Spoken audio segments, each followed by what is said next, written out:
Marseille, l'attaque la plus prolifique de ces 10 dernières années pour l'Olympique de Marseille face à une équipe lorientaise en plein doute. Et pour poursuivre sa série, l'Olympique de Marseille ce soir au Vélodrome.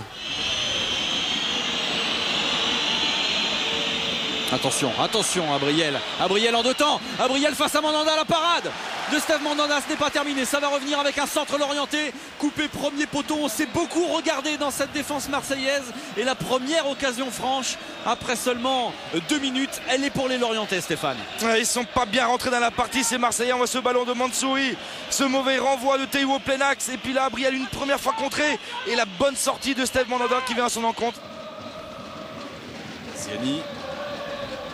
Elle s'est lancée pour Mamadou Niang. Niang qui est très dangereux dans cette position. Niang qui résiste. Et Niang qui va ouvrir la marque. Oh non! Quelle occasion pour l'Olympique de Marseille. Le poteau qui vient sauver Lionel Capone. Mamadou Niang pensait avoir fait le plus difficile.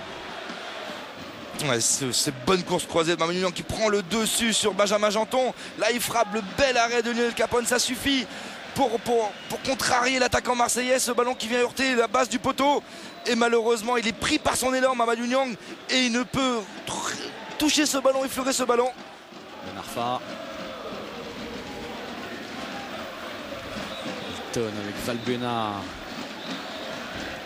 Valbuena en 1-2. Le relais là-bas sur Benoît Chéroux qui va retrouver le ballon. Benoît Chéroux dans la surface de réparation qui temporise. Benoît Chéroux qui est passé. Le centre en retrait très fort. Ça va revenir dans les pieds de Karim Ziani. La frappe de Karim Ziani. Et l'ouverture du score pour l'Olympique de Marseille. C'est une action d'école avec le sang-froid qui avait manqué tout à l'heure à Karim Ziani, qui cette fois ne lui a pas fait défaut.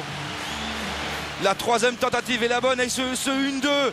Benoît Chéroux, Mathieu Valbuena, il attend, il tarde, il fixe Soro, centre en retrait, ce ballon qui passe devant tout le monde et Karim Ziani se l'est au 16-50, la prend coup de pied et elle va lucarne opposée.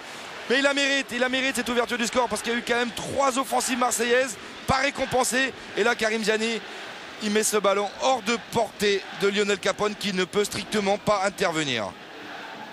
L'Olympique de Marseille est l'équipe de Ligue 1 qui marque le plus de buts dans le premier quart d'heure. Ça c'est une nouvelle fois vérifié avec ce but de la 9e minute. Ouais, mais on défend mal côté Lorientais. On essaye de jouer au ballon, mais de temps en temps il vaut mieux essayer de le faire tourner. Attention. Pour jeu, Mamadou Niang. Niang entrée de surface. Niang qui va se présenter. Le tacle de Janton, il n'y a pas de faute. Tony Chaperon était juste à distance pour voir que le tacle de Benjamin Janton était parfaitement sur le ballon. Ouais, mais ça doit être limite quand même parce que c'est sur le côté. Il est très en retard, Benjamin Janton, alors que Mamadou Niang avait fait la différence une nouvelle fois sur ce duel. On le voit. Gamero bien écarté là-bas avec Yazid Mansouri. Mansouri, un bon centre de Mansouri et une tête, plutôt un contrôle d'Abriel qui avait fait le plus dur. Fabrice Abriel, contrôle poitrine, il s'était ouvert le chemin du but et il manque presque le plus facile, Stéphane. Et Thierry, c'est faux rebond, excusez-moi, c'est un faux rebond énorme. Oui, on le voit, il se plaint de l'état du terrain. Le centre de Mansouri est parfait, l'amorti poitrine il est remarquable. Et puis le petit crochet pour enchaîner sur le Rixana et cette frappe. On va sûrement voir ce petit rebond, ce ballon qui va s'élever. Voilà, cette petite motte. Et il la prend de la malléole, tibia externe. Valbuena qui rejoue avec Niang. Face à Janton, il va beaucoup plus vite, Mamadou Niang. Il y aura une faute. Il y aura une faute. Et c'est un pénalty. C'est un pénalty. On l'avait vu peut-être en dehors. On attendait de voir la décision de Tony Chaperon pour se prononcer. On va être obligé, Stéphane, de revoir les images pour voir si effectivement Mamadou Niang était bien dans la surface de réparation au moment du tacle de Benjamin Janton. On va revoir, mais le tacle de Benjamin Janton, il est à l'extérieur de la surface de réparation. Tony Chaperon, il est en train de solliciter l'avis de son arbitre assistant. Il lui parle. Ouais, il lui parle, mais je ne suis pas convaincu que Corinne Lagrange ait vu exactement où s'est situé Mamadou Niang lorsqu'il est tombé. Le pénalty pour l'Olympique de Marseille. Niang face à un autre Marseillais, Lionel Capone. Niang, contre-pied parfait et l'OM mène 2-0. Et l'efficacité de Mamadou Niang qui est récompensée de ses efforts depuis le début de la partie. Ben Arfa toujours dans la course de Niang, signalé en position de hors-jeu. Et encore une fois un drapeau qui a tardé à se lever. Non, elle n'est pas hors-jeu, ben absolument pas. Il y a Arnaud Leland, comme on l'avait souligné, lui qui remonte à contre-temps. Et il est tellement sûr d'avoir marqué que regardez sa tête. Regardez sa tête.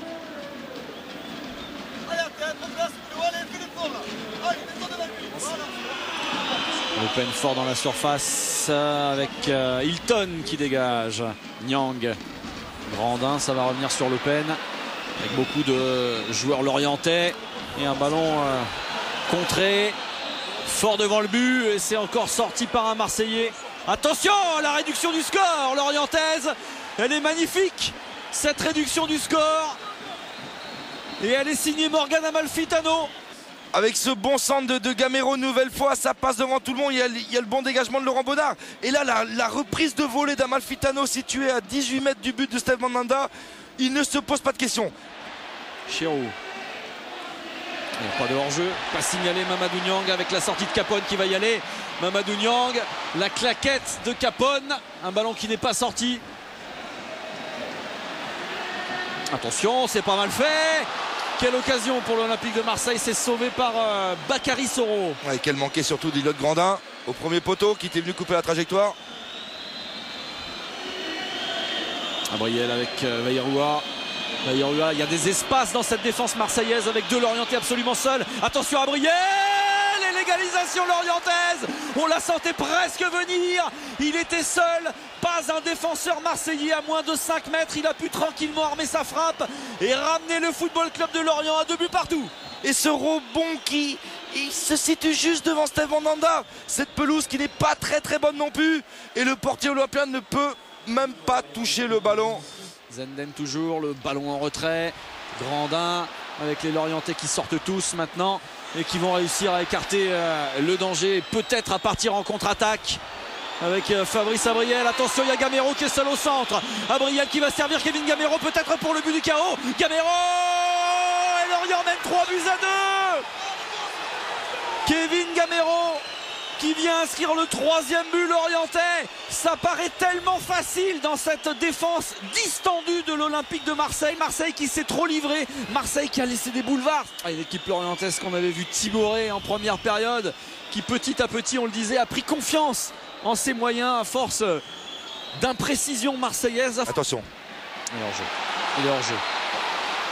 Il est hors-jeu. Alors que là, il n'y a absolument pas hors-jeu une nouvelle fois. C'est Arnaud Leland qui couvre une nouvelle fois. Pas en forme Corinne Lagrange ce soir. Il est en train de faire un joli coup au Vélodrome. Christian Gourcuff, car Lorient va s'imposer ici face à l'Olympique de Marseille. Un Olympique de Marseille méconnaissable en deuxième période, qui après avoir mené 2-0 s'est fait rejoindre puis dépasser par une équipe lorientaise culottée qui s'impose presque logiquement ici sur le score de 3 buts à 2 au courage et à l'envie.